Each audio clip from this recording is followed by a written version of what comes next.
की औरत। कहते हैं ना, घर दीवारों से नहीं, उसके अंदर रहने वाले लोगों से बनता है। लेकिन क्या हो जब घर के लोग ऐसे हो। सारा दिन खाती रहती हो, सोती रहती हो, कोई काम नहीं है तुम्हारे पास। ऊपर से बहू के आ जाने के बाद तो तुम और निकम्मी हो गई हो। दिखावे के लिए हाथ में माला पकड़ ली है, बाकी कोई काम नहीं करती। अरे कैसी बात कर रहे हैं? अब तो बहू आ गई है, अब तो मेरी बेइज्जती करना बंद कर दीजिए। जैसे तैसे मेरी तो जिंदगी कट गई, गालियां खा खा कर। अरे उस बेचारी को तो छोड़ दीजिए। तभी बेटे के जोर जोर से चिल्लाने की आवाज आती है। कहा था ना तुमसे रिजाइन कर दो, क्यों नहीं किया? और ये पर्स लटका कर कहाँ निकली? चलो कमरे में, काम करो घर का। बहू बेटे की लड़ाई सुनकर सास ससुर बाहर आ जाते हैं। सामने खड़ी होती है नई नवेली बहू रीमा। देख लीजिए माँ जी, शादी से पहले तो मेरे माँ पापा के सामने कहा था कि शादी के बाद नौकरी करने देंगे, लेकिन अब क्या कह रहे हैं? तो तुम माँ जी को क्यों बोल रही है बहू? तब उसका मन रहा होगा, अब नहीं है। पर पिताजी, उसके मन से मेरा करियर तो नहीं चल सकता ना। ससुर को बहू की बात पर गुस्सा आ जाता है। वो बेटी की तरफ देखता है। पापा से जबान लड़ाती है, रुक। ये बोलकर वो पत्नी को खींचकर कमरे में ले जाता है और बंद कर देता है। ये सब देखकर सास दुखी हो जाती है। पति के जाने के बाद सास बेटे से कहती है, देख बेटा, अब जमाना कुछ और है। तेरे पिता ने घर में औरतों की कद्र नहीं की, लेकिन तू ऐसा ना बन। शहर की समझदार पढ़ी लिखी लड़की से शादी की है तूने, उसका ख्याल रखा कर, तमीज से पेश आया कर। जा, बहू को कमरे से बाहर ले आ। लेकिन बेटा नहीं मानता और बहू कमरे में सारा दिन बंद रहती है। शाम को बेटा बाहर जाता है कि सास चाय और बिस्कुट लेकर बहू के कमरे में जाती है। बहू बेटा ये ले, चाय पी ले। रो रो कर कैसी शक्ल बना ली है बेटा। माँ जी, ये कैसे लोग हैं? आप कैसे मैनेज कर रही हैं? ऐसे थोड़ी ना होता है माँ जी। घर की औरतों को तो पिताजी और ये इंसान समझते ही नहीं।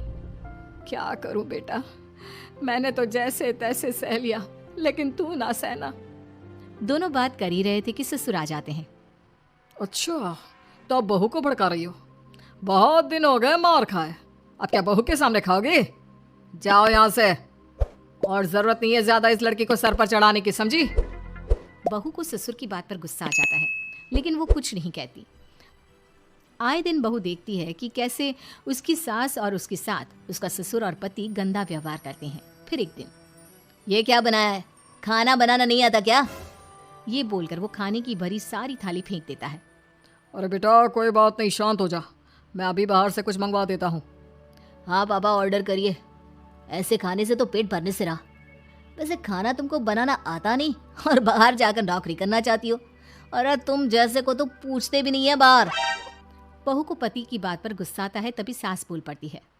तेरे से ज्यादा पढ़ी लिखी है वो, तो तूने इसे कहा था कि तू नौकरी करने देगा तो तुझसे शादी कर ली, वरना ना ही करवाते इसके माँ बाप तुझसे शादी इसकी। और कमाती भी ये तेरे जितना ही है बेटा। बहू हैरान रह जाती है कि जो सास खुद के लिए एक बार भी खड़ी नहीं हुई, वो उसके लिए बेटे को भी भला बुरा सुना रही है। उसकी नज़र में सास की इज्जत और बढ़ जाती है। वो सास को देखकर ये सब सोच ही रही थी कि उसके कान में एक जोर से चांटे की आवाज आती है। किसको किसको मार पड़ी? वो देख ही रही होती है कि उसकी नज़र जमीन पर बैठी सास पर पड़ती है। अभी तो धीरे से मारा, फिर जुबान खोली ना तो ऐसा मारूंगा कि कान के पर्दे फट जाएंगे। सास रो रही थी। बेटा और पति वहां से चले जाते हैं। पिताजी अच्छा किया माँ को जोर का चांटा लगाकर। आगे से जबान खोलने से पहले 4 बार सोचेंगी। बड़ी आई। दोनों हंसते हुए वहां से निकल जाते हैं। बहू सास को उठाती है और पानी देती है। मैंने ये दिन रोज देखे हैं बहू, लेकिन तू नहीं सहना। तू अपना जीवन अपने अनुसार जीना। शादी के वक्त मैंने तेरी माँ से बात करने की कोशिश की थी, उन्हें बताया था, लेकिन वो नहीं मानी। बहू सास को पकड़कर रोने लगती है। वो इसलिए नहीं मानी क्योंकि वो मेरी सगी माँ नहीं है। माँ जी, जिस तरह से आप मेरे लिए खड़ी हुई है ना, मेरी माँ भी नहीं हुई। बेटा मैं तेरा भला चाहती हूँ, तू नौकरी इस घर में रहकर तो नहीं कर पाएगी। एक काम कर, इस घर से चली जा, पैसे कमा और खुश रह। माँ जी, हो सकता है कल तक मैं आपके इस फैसले को मान जाती, लेकिन आज नहीं। माँ जी, आप यहाँ इस नर्क को झेले और मैं आपको छोड़कर चली जाऊं? नहीं, कभी नहीं। अगले रोज, सुनिए, वो क्या है ना, मुझे कुछ कपड़े और गहनों की ज़रूरत है, तो ज़रा पैसे दीजिए ना।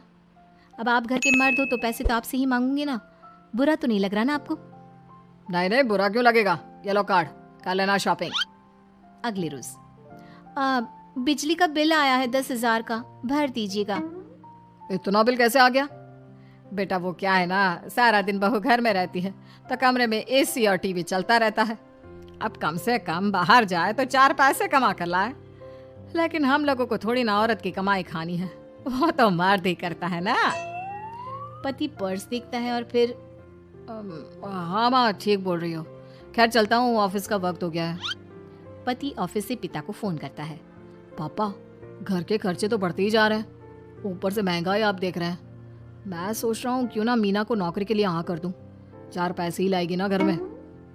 वो तो तू ठीक बोल रहा है, लेकिन ये औरत की जात, कल को 4 पैसे कमाने लगे तो यह नहीं कि सर पर चढ़कर नाचे। हाँ पिताजी, बात तो सही है। वो तो आप हैं जो माँ को मुट्ठी में रखा है, वरना मेरी वाली तो। खैर सोचते इस बारे में। शाम को पूरा परिवार साथ बैठा होता है। वो कल पनीर की सब्जी बनानी है तो थोड़े पैसे देकर जाना। और हाँ, कीर्तन भी रखा है संडे को, उसके लिए सामान की लिस्ट बना दी है, ले आना। पापा को दे दो, वो ले आएंगे। अरे पापा कहाँ से ले आएंगे, मेरे पास नहीं है पैसे वैसे।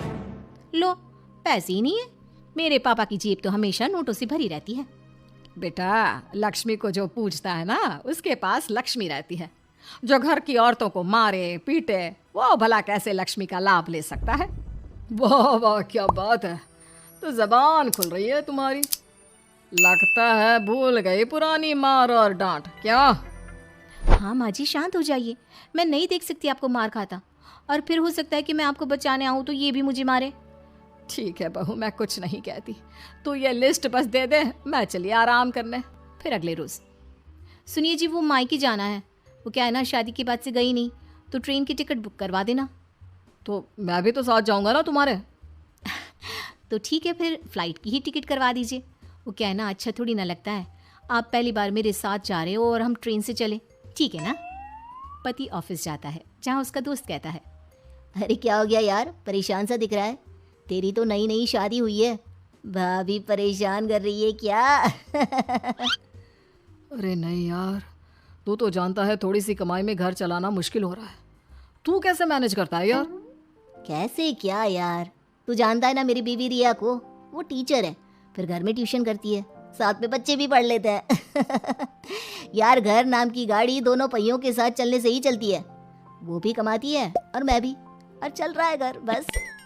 पति को दोस्त की बात समझ में आती है, लेकिन पिता का ज्ञान कैसे भूल सकता था? भाई कल को सर पर चढ़कर नाचने लगी तो। शाम को घर आता है, जहाँ उसकी बुआ और उसका बेटा बैठे होते हैं। अरे आ गया लल्ला, कैसा थका थका सा लग रहा है, सब ठीक है ना? नमस्ते बुआ, कैसे आना हुआ? कैसा है रमेश? भाई को तो भाई की याद ही नहीं आती। अरे नहीं नहीं भैया, याद नहीं आती तो यहाँ कैसे आता? ये लीजिए मेरी शादी का कार्ड, जरूर आना। पति कार्ड खोलता है।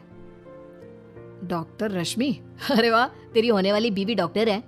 और क्या भैया, आपकी बीवी इंजीनियर तो मेरी डॉक्टर। तभी वहाँ सास आ जाती है। अरे जब घर में ही बिठाना है बेचारी को, तो काहे का इंजीनियर है, तो काम वाली ही, घर का काम करती है और आराम। इतनी पढ़ी लिखी लड़की को घर पर क्यों बैठा रखा है? अरे बहू कहीं झोला छाप डिग्री तो नहीं लेकर आई है? पत्नी की बुराई सुनकर पति को गुस्सा आता है। नहीं बुआ, यूनिवर्सिटी टॉपर है मेरी मीना, और हाँ बड़ी कंपनी में काम भी करती है। बस शादी के बाद कुछ महीनों की छुट्टी ली थी, अगले हफ्ते से ऑफिस शुरू हो जाएगा। क्यों मीना? तभी ससुर आ जाते हैं। हाँ लेकिन फिर घर का काम कैसे होगा, और पैसे कमाने लगेगी तो सर पर। पिता की बात पूरी नहीं हुई कि बेटा, सर पर चढ़ने का हक है उसका पापा, पत्नी है वो मेरी, यानी मेरे घर की रानी, और रानियां तो सर का ताज होती है। क्यों मीना? मीना पति की बात सुनकर शर्मा जाती है। वाह बेटा, तू सही समय में समझ गया कि औरतों की इज्जत करने वाले घर में शांति और लक्ष्मी का वास होता है।